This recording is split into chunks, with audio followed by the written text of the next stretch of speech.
Hello, welcome, and thank you for joining us on this edition of News 2. I'm Sandra Gumansing. Top in this newscast, a federal search warrant affidavit was unsealed last week in the case involving Senator Alvin Williams, who is being charged with several counts of bribery, racketeering, mail fraud, and wire fraud. The affidavit describes the FBI's investigation into the case. News 2's Alison Bourne-Vanek has the details. Alison? Sandy, from recorded phone conversations to envelopes with cash, this federal search warrant affidavit includes several details on the FBI's investigation into Senator Alvin Williams and his father's company, Ace Development, Inc. The affidavit discusses how Ace Development, Inc. was paid $134,000 by the Department of Public Works for a Bavoni gut cleaning project in August of 2009. And on September 5, 2009, Senator Williams contacted Public Works Commissioner Darrell Smalls and asked to meet in the subbase area during that meeting. Williams, quote, placed a sealed white envelope next to Smalls and stated that it was a thank you from his father for work provided by Smalls. Shortly after, according to the affidavit, Commissioner Smalls contacted federal law enforcement authorities and reported the incident. When the FBI opened the envelope, there was $10,000 of cash inside. The affidavit continues to describe recorded phone calls between Senator Williams and Commissioner Smalls in October and November of 2009. The two of them discussed the possibilities of Ace Development, Inc. receiving more work from Public Works because of a recent bill that had allocated $2.5 million for local road and drainage improvement projects. According to the affidavit, Senator Williams wanted to see if Ace Development, Inc. would get hired to clean guts. The documents read, quote, Smalls advised Williams that he needed to get a legal opinion as whether bond money could be used to pay for the cleaning of guts. Williams responded by saying that, quote, it ain't gonna be no problem because that's where somewhere Lewis and them guys had structured it that way, you know? Smalls replied, Williams followed up saying that specific purpose, all right?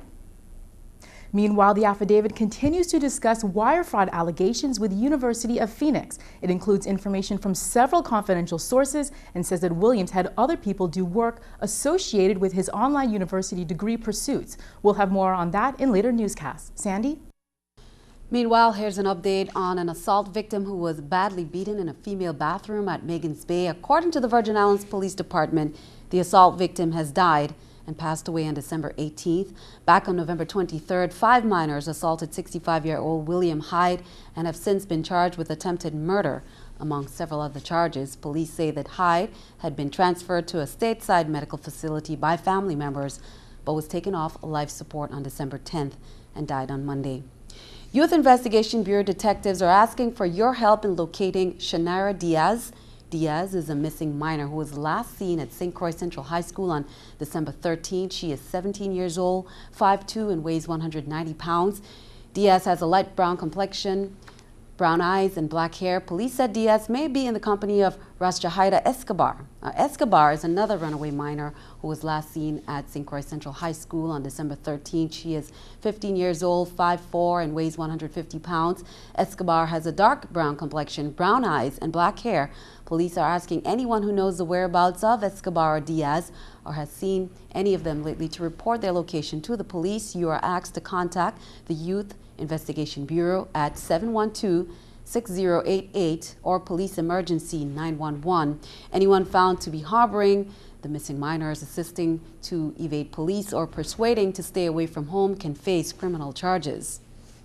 On Tuesday, Police Commissioner Henry White Jr. presented 2 checks, $3,000 each, to the parents of Capricia Richards and Raheem George, who were this year's recipients on St. Thomas. The Motorola Foundation made a donation of $30,000 to the Association of Caribbean Commissioners of Police Motorola Scholarship Fund, which is divided among 10 selected applicants between 16 and 25 years old. The program is intended to help sons and daughters of police officers or support staff in pursuing higher education. And when I called her and told her that she was one of the recipients, she was screaming down the dorm. She was very happy. When I told him of it, he said right away, cool, because he knew that we worked long and hard in getting the application ready. Congratulations to the students. Now on St. Croix, Khadija Heilige is also a recipient and will receive her check on Friday. A new public safety communications network for the territory is right around the corner. According to Government House, the Public Finance Authority approved the funding last week to get the ball rolling for the completion of a project that's necessary to help first responders. News 2's Erica Parsons has more. The effort to complete and certify a territory-wide public safety communications network started back in 2009 is moving forward. The Public Finance Authority approved $400,000 for a project manager after BIT Director Ruben Malloy reminded Governor DeYoung of the project. There are some challenges with the current system in that there are dead spots, and we just want to engage in this project to improve upon the existing system. The tower design that we want to implement now is the original design and offers more comprehensive coverage. The project means installing 14 tower sites. 5 tower sites on St. Thomas, 6 on St. Croix, and 3 on St. John.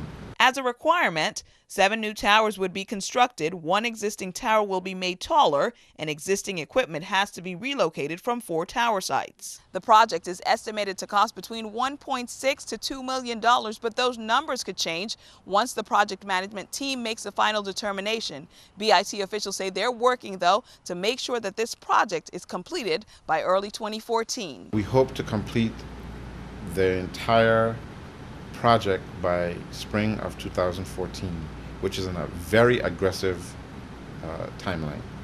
Aggressive, officials say, to help improve response time to keep residents safe. We just need to ensure that we implement the best possible communication systems for our first responders. We just want to ensure that the community is safe and we save lives. Erica Parsons, News 2. The PFA board also approved funding for a feasibility study to work towards establishing a medical school. Many innovative customers in the territory experienced outages on Monday due to damages to the company's underground telecommunications infrastructure. What caused the interruption of service, and is everything back to normal? News 2's Erica Bivens brings us this update. Due to an accident by a worker on Monday, one of the underground cable wires was cut, leading to outages across the territory. Well, yesterday morning, contractors who are working for VINGN while excavating along the Smith Bay and Mandel intersection damaged our underground fiber optic cable. Dennis Chance, Vice President of Engineering and Operations for Innovative, says 2 144-strand fiber optic cables were damaged and need to be replaced. Those fiber optic cable provides connectivity to our subscriber base and to all of Innovative infrastructure on the island of St. Croix and St. Thomas. Some St. Croix subscribers, but primarily St. Thomas's voice, data, and video customers lost service. No St. John subscribers were affected. Presently, our primary network is up and running. Contractors working for us are currently replacing one of the 2 fiber optic cable that actually got damaged. Restoration, I would say, somewhere around 80% completed on the physical construction. All our subscriber base is back to normal. Although Chance did not state which contractor caused the damages, VINGN's webpage states Island Roads is the crew currently working on the underground cables in that area. Moving forward, Chance says he hopes any contractors will call their engineering department ahead of time. So whenever they're going to excavate or do anything on public right of way, please contact us, because that will assist us and help us in the future to prevent damages to our infrastructure. For News 2, I'm Erica Bivens. Now, any Innovative customers experiencing an interruption of service should call the repair center at 778-1742. Innovative is the parent company of CBS TV2. Turning our attention stateside, after weeks of deadlock, there are signs a fiscal cliff deal may finally be getting close. Danielle Nottingham has more on President Obama's latest counteroffer to prevent year-end tax hikes for middle-class Americans. House Speaker John Boehner met with fellow Republicans this morning to discuss President Obama's fiscal cliff proposal. The speaker also began work on a so-called Plan B to prevent a tax increase in case he does not reach a deal with the White House before January 1st. Our Plan B would protect American taxpayers who make $1 million or less. the White House quickly rejected Boehner's backup proposal. The fallback, so-called Plan B that's been put out there is, achieves nothing. You would lose hundreds of billions of dollars of revenue. The president initially insisted on letting tax cuts expire for households making $250,000 or more. But the new White House counter-proposal raises that threshold to $400,000. And for the first time, the president is willing to accept some reduction in future cost of living benefit increases for Social Security recipients. In addition to his negotiations with the president, Boehner has another challenge, convincing GOP conservatives to accept any increases in income taxes. Many Republicans believe tax increases will hurt small businesses. Pedro Alfonso owns a company that installs voice and data networks. He's willing to pay his share of higher taxes if he gets something in return. There has to be a reform in entitlements. There has to be at least reduction in spending in terms of federal government spending. Even though the fiscal cliff deadline is the end of the year, Congress still needs time to vote on a deal to avoid taxes going up for all Americans and across-the-board spending cuts. Danielle Nottingham, News 2. Meanwhile, keeping our eye on the economy, Instagram says it now has the right to sell your photos. In its first big policy shift since Facebook bought the photo-sharing site, Instagram claims the right to sell users' photos without payment or notification, and there's no way to opt out unless you close your account. The policy takes effect January 16th. This is the New York Stock Exchange with Scotiabank's Stock Market Watch. The Dow, Nasdaq, S&P all up. The Dow 115, Nasdaq 43, S&P 16. Coming up on News 2, emergency unemployment benefits come to an end. What does this mean for displaced workers? Plus, the ingredients include coconut milk, rum, and cinnamon. It's also known as a holiday tradition, and the opportunity to show off who has the best recipe. Highlights from the Coquito Festival on the Big Island. We'll be right back.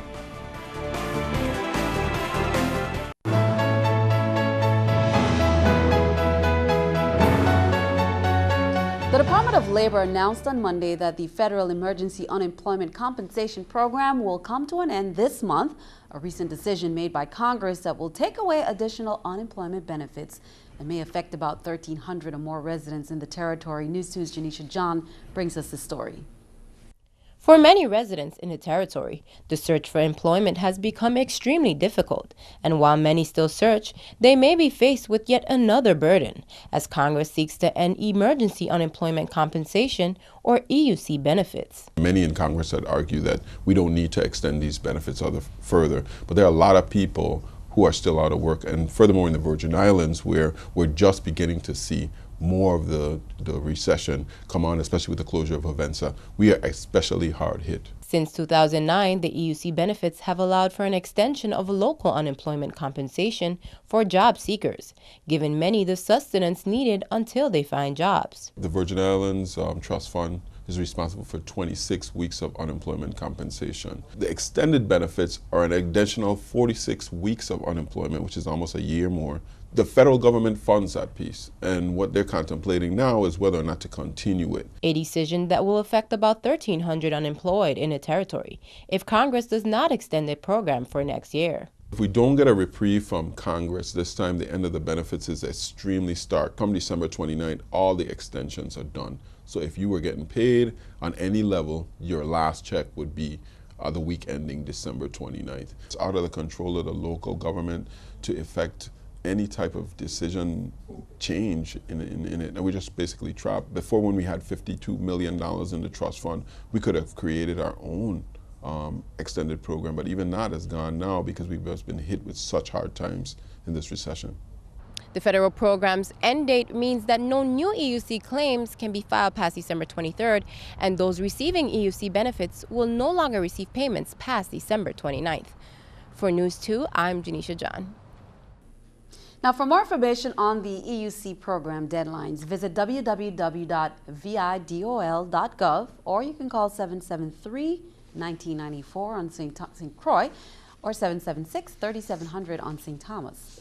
A $30,000 grant will now enable the Department of Human Services to offer supplemental programs. The grant award received from the Edward Foundation, Inc. Mini Grant Fund for Human Services provides competitive grants for small and short-term projects to benefit persons in need. DHS was awarded the grant in October 2012 and will develop systems to streamline or enhance client services for senior citizens, the elderly, preschool-age children, and persons with disabilities. Persons interested, you're welcome to contact Human Services Adult Protective Services Unit at 774-0930, extension 4149. The Rotary Clubs of St. Croix and Harborside played host to Santa on Sunday, donating toys and presents for more than 60 children, plus the adult residents at the Bethlehem House Shelter. It's the 6th year the Rotarians have hosted the Christmas party. Meanwhile, Saturday was Crucian Christmas at the library. Dozens of families gathered at the library in Christiansted for storytelling, photos with Santa, caroling, arts and crafts, and lots of giveaways. The Friends of St. Croix Libraries organized the event and later raffled an iPad mini sponsored by Crucian Rum. Hundreds of people got a taste of the holidays with some of the best coquito on St. Croix, as this past Sunday, the Lorraine Chicken Shack held its annual Coquito Festival. The festival brought together 14 vendors who showcased their homemade coquito for the public and judges to enjoy. Stanley and the 10 Sleepless Nights jammed some of their traditional holiday songs as Mukajumbis and family and friends danced and drank homemade coquito. At the end of the event, the Willie T went home with the Best Coquito Award at this year's festival. Congratulations. Christiansted Mini Village at the Canagata Ballpark kicks off on December 21st as we take a look at some of the events lined up for festival. The Christiansted Village runs until the 23rd. On the 22nd of December at 6:30 p.m., it's the Old Time Parade Sunday Market Square to Canagata Fairgrounds. The Mid-Island Mini Village in Montbijou runs from December 24th to the 26th, leading straight to the village opening ceremony in Frederiksted. That's on December 27th until last lap on January 6th. For more information on the festival events, you can visit www.stcroixfestival.com. Stick around, your News 2 AccuWeather forecast is coming up next.